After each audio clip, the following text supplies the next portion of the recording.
ध्रुव राठी ने अपने चैनल पर एक नई वीडियो अपलोड की है जिसमें उन्होंने इकोनॉमिक्स की बात की है। इस वीडियो में उसने बताया है कि 29 अगस्त 2025 को इंडिया का एनुअल जीडीपी रिपोर्ट पब्लिश किया गया था।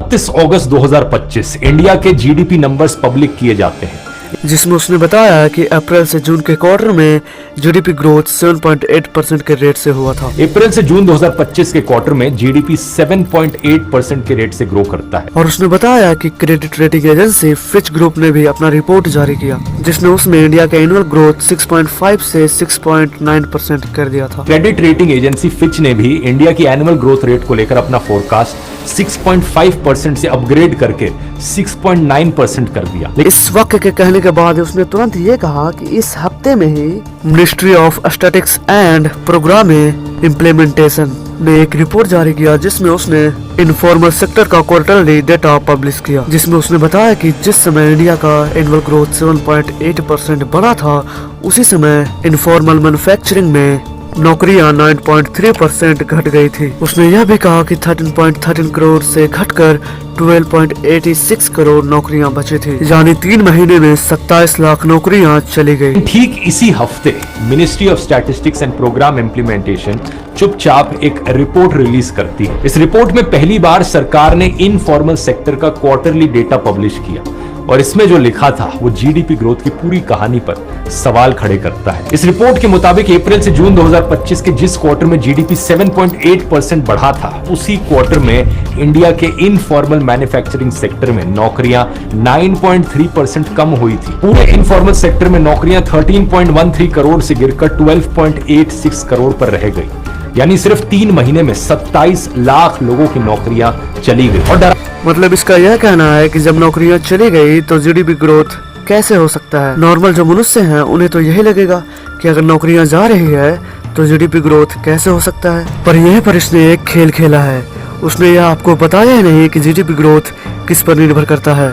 और एक बात और, इसने जो आर्टिकल्स दिखाया है उसमें भी इसने झोल किया है। तो पहले समझ लेते हैं कि जीडीपी किस पर निर्भर करता है। किसी देश का जीडीपी 2 सेक्टर पर निर्भर करता है, जिसमें से पहला है ऑर्गेनाइज्ड सेक्टर और दूसरा अनऑर्गेनाइज्ड सेक्टर, जिसमें ऑर्गेनाइज्ड सेक्टर को फॉर्मल सेक्टर भी कहा जाता है और अनऑर्गेनाइज्ड सेक्टर को इनफॉर्मल सेक्टर भी कहा जाता है। इस सेक्टर के अंदर बहुत बड़ी बड़ी कंपनियां, अस्पताल, सरकारी नौकरियां, रेलवे, एयरलाइंस, मॉल और बड़े बड़े सुपरमार्केट्स। और अनऑर्गेनाइज्ड सेक्टर में चाय की दुकान, पान की दुकान, रिक्शा, सब्जी बेचने वाले छोटे किराना दुकान, यानी जो भी सड़कों पर काम होती है वही इनफॉर्मल सेक्टर में आता है।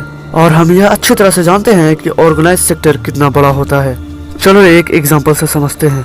चलो हम मान लेते हैं कि ऑर्गेनाइज्ड सेक्टर का साइज 80 लाख करोड़ रुपए है और वही इनफॉर्मल सेक्टर का साइज 20 लाख करोड़ रुपए है। अगर ऑर्गेनाइज्ड सेक्टर में 10% का भी ग्रोथ होता है तो उत्पादन 8 लाख करोड़ बढ़ेगा। और अगर वही इनफॉर्मल सेक्टर 5% भी घटता है तो केवल 1 लाख करोड़ उत्पादन ही घटेगा। तो कुल मिलाकर 7 लाख उत्पादन बढ़ेगा, क्योंकि जीडीपी का ग्रोथ इन्हीं दोनों को जोड़कर तय किया जाता है। और ध्रुव राठी ने आपको केवल इनफॉर्मल सेक्टर के बारे में बताकर आपको यह सोचने पर मजबूर कर दिया कि सरकार तो हमसे झूठ बोल रही है। उसने जो आर्टिकल्स दिखाए जिसमें उसने बताया कि 27 लाख नौकरियां चली गई हैं, वो इनफॉर्मल सेक्टर का था, ना कि ऑर्गेनाइज्ड सेक्टर। और एक बात और, जो उसने आर्टिकल्स दिखाए हैं उनमें डेट का भी हेरफेर है। वह जब अपनी वीडियो में फिच ग्रुप का रिपोर्ट दिखाता है तो उसमें उसका डेट 10 सितंबर 2025 होता है,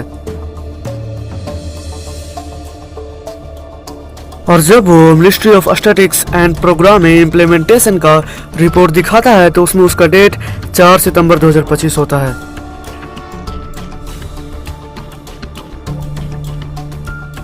लेकिन वो अपने वीडियो में क्या बोलता है कि फिच ग्रुप की रिपोर्ट जारी होने के बाद उसी हफ्ते में ministry of statistics and programming implementation का रिपोर्ट जारी हुआ। अच्छे लग रहे थे। क्रेडिट रेटिंग एजेंसी फिच ने भी इंडिया की एनुअल ग्रोथ रेट को लेकर अपना फोरकास्ट 6.5% से अपग्रेड करके 6.9% कर दिया। लेकिन ठीक इसी हफ्ते ministry of statistics and programme implementation चुपचाप एक रिपोर्ट रिलीज करती है। इस रिपोर्ट में पहली बार सरकार ने इनफॉर्मल सेक्टर का क्वार्टरली डेटा पब्लिश किया और इसमें जो लिखा था वो जीडीपी ग्रोथ की पूरी कहानी पर सवाल खड़े करता है। इस रिपोर्ट के मुताबिक अप्रैल से जून 2025 के जिस क्वार्टर में जीडीपी 7.8% बढ़ा था उसी क्वार्टर में इंडिया के इनफॉर्मल मैन्युफैक्चरिंग सेक्टर में नौकरियां 9.3% कम हुई थी। पूरे इनफॉर्मल सेक्टर में नौकरियां 13.13 करोड़ से गिरकर 12.86 करोड़ पर रह गई। लेकिन यह कैसे हो सकता है? 10 सितंबर के बाद 4 सितंबर कैसे आ सकता है?